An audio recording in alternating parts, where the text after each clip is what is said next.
Latar belakang terjadinya konflik di Burundi ini terjadi pada berakhirnya Perang Dingin, yang awalnya konflik itu terjadi antar negara menjadi berubah ke skala yang lebih kecil, yaitu di dalam negara. Konflik Burundi ini terjadi akibat perebutan kekuasaan antara suku Hutu dan suku Tutsi.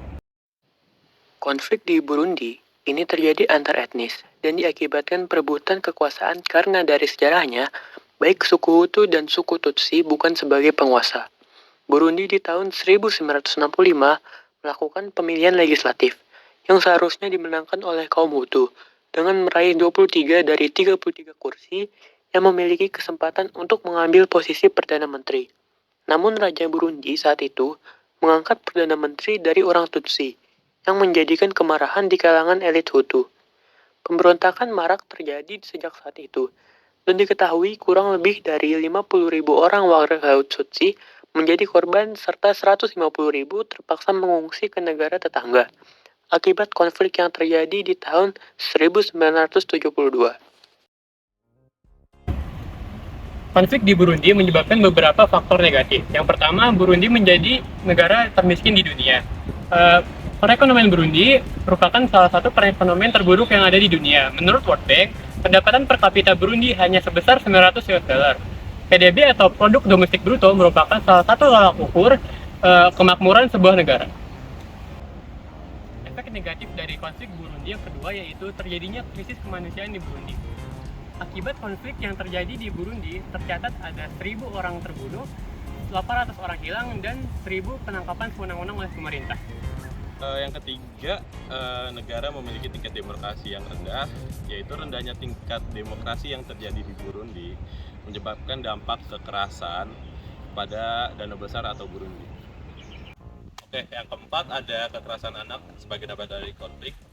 Organisasi PBB sebagai pendanaan perdagangan anak atau UNICEF mengaku sangat prihatin pada kondisi anak-anak yang terkena dampak dari kekerasan atau kemiskinan yang terjadi pada negara Burundi.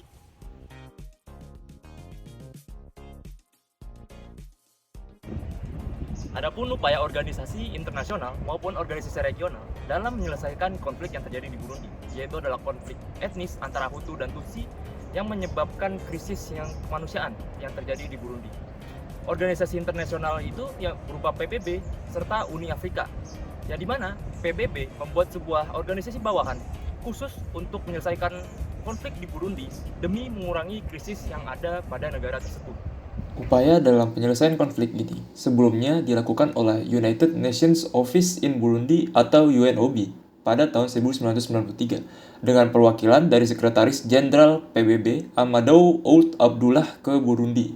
Sebagai perwakilan dari PBB, Amadou melakukan berbagai kegiatan dengan tujuan mengetahui situasi konflik dan meredakan ketegangan politik serta kekerasan yang terjadi di Burundi. Dan setelah laporan yang dibuat oleh Amadou, PBB untuk sementara menunda pembentukan operasi perdamaian dikarenakan pihak Burundi sendiri belum siap menerima pihak ketiga. Terus-menerus usaha dilakukan oleh PBB dan pada tahun 2004, surat rekomendasi pembuatan operasi perdamaian dibuat meninjau dari laporan misi Technical Assessment Missions dengan perwakilan PBB, Uni Afrika yang juga sebagai bentuk implementasi perjanjian damai Arusha Peace dan Reconciliation Agreement ditandatangani pada 28 Agustus tahun 2000. Operasi perdamaian PBB yang dibawahi oleh UNSC atau United Nations Security Council akhirnya dilakukan melalui UNOB, United Nations Operation in Burundi. Misi itu dijalankan untuk memastikan dan mengawasi implementasi perjanjian Arusha. UNOB turut berperan dan berkontribusi dalam pelurutan senjata kelompok pemberontak Burundi melalui program DDR, Disarmament, Demobilization, and Reintegration. Dalam operasi perdamaian yang multidimensional, program DDR merupakan bagian penting untuk dapat mengurangi resiko meningkatnya kembali kekerasan bersenjata, serta menciptakan situasi negara yang aman dan stabil pasca konflik. Program DDR tersebut meliputi program pelucutan senjata, pembongkaran terhadap barak-barak kelompok pemberontak, pengumpulan sampai pemusnahan senjata, amunisi dan perlengkapan perang lainnya, hingga melakukan koordinasi dengan pihak lain yang terlibat dalam program reintegrasi yang bertujuan untuk membantu para eks-kombatan agar dapat kembali masuk kehidupan normal sebagai rakyat sipil. Adapun upaya kedua dari organisasi internasional atau organisasi regional dalam menyelesaikan konflik di Burundi serta krisis yang terjadi di Burundi, yaitu adalah Uni Afrika. Seperti yang kita ketahui, Uni Afrika sendiri itu adalah sebuah organisasi regional yang bertujuan untuk mempertahankan serta menguatkan kemerdekaan pada negara benua Afrika itu sendiri. Sama seperti PBB, Uni Afrika membuat secara formal suatu organ yang memfokuskan pada keamanan di Afrika. Saat sebelum terbentuknya Uni Afrika pada tahun 2002, organisasi ini bernama Organization of African Unity atau yang bisa disingkat OAU. Dan Sekretaris Jenderal OAU yang dikala itu dipegang oleh Diallo Telly berkunjung ke Bujumbura pada bulan Mei tahun 1972.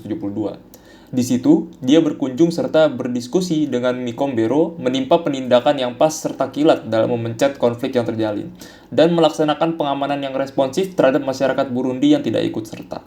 Uni Afrika secara formal membentuk suatu organ yang mempunyai fokus terhadap keamanan Afrika yang dinamakan Dewan Perdamaian serta Keamanan atau PSC.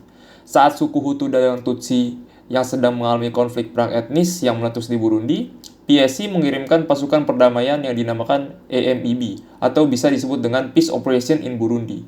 Misi dari penerjunan AMIB ke Burundi merupakan untuk melindungi penduduk yang tidak ikut serta ke dalam perang, melucuti senjata, serta berintegrasi dengan para tentara Burundi untuk mempertahankan daerah. Peace Operation in Burundi atau AMIB pula bertugas untuk melindungi para elit politik yang berupaya kembali masuk ke daerah Burundi serta bergabung dengan pasukan perdamaian yang dikirim oleh PBB, serta pula mempengaruhi besar dalam bermacam perjanjian gencatan senjata. Baik, selanjutnya kita akan bahas peran FAO dalam krisis di Burundi. Seperti yang kita tahu, Burundi merupakan salah satu negara termiskin di dunia dan hal ini meningkatkan terjadinya krisis pangan di negara tersebut. FAO atau Food and Agricultural Organization merupakan organisasi pangan dan pertanian bentukan spesial dari PBB. Organisasi ini mengedepankan upaya internasional untuk menanggulangi krisis kelaparan di dunia. Selanjutnya, FAO juga membantu petani untuk bergabung dengan kelompok kredit mikro yang bertujuan untuk mempromosikan pengembangan diri melalui pemberian kredit kepada anggotanya. Serta petani tersebut dipekerjakan pada rekonstruksi infrastruktur yang dimana penghasilan mereka dapat memulai untuk pengembangan lainnya. Selanjutnya, untuk mengurangi kerawanan pangan melalui penyediaan informasi, FAO menerapkan ketahanan pangan dan kerangka klasifikasi kemanusiaan atau yang juga dikenal sebagai skala IPC ke Burundi. FAO mendukung pemerintahan Burundi dalam mengelola database statistik yang andal yang diperbaharui secara berkala. Lalu yang terakhir, FAO mengkoordinasikan berbagai stakeholders. FAO memainkan peran penting dalam mengkoordinasikan berbagai pemangku kepentingan di negara Burundi. Yang dilakukan oleh FAO ialah menggunakan kantor desentralisasi demi memberikan pengawasan dalam mendukung upaya Kementerian Pertanian dan Peternakan untuk memerangi serta mengurangi krisis pangan.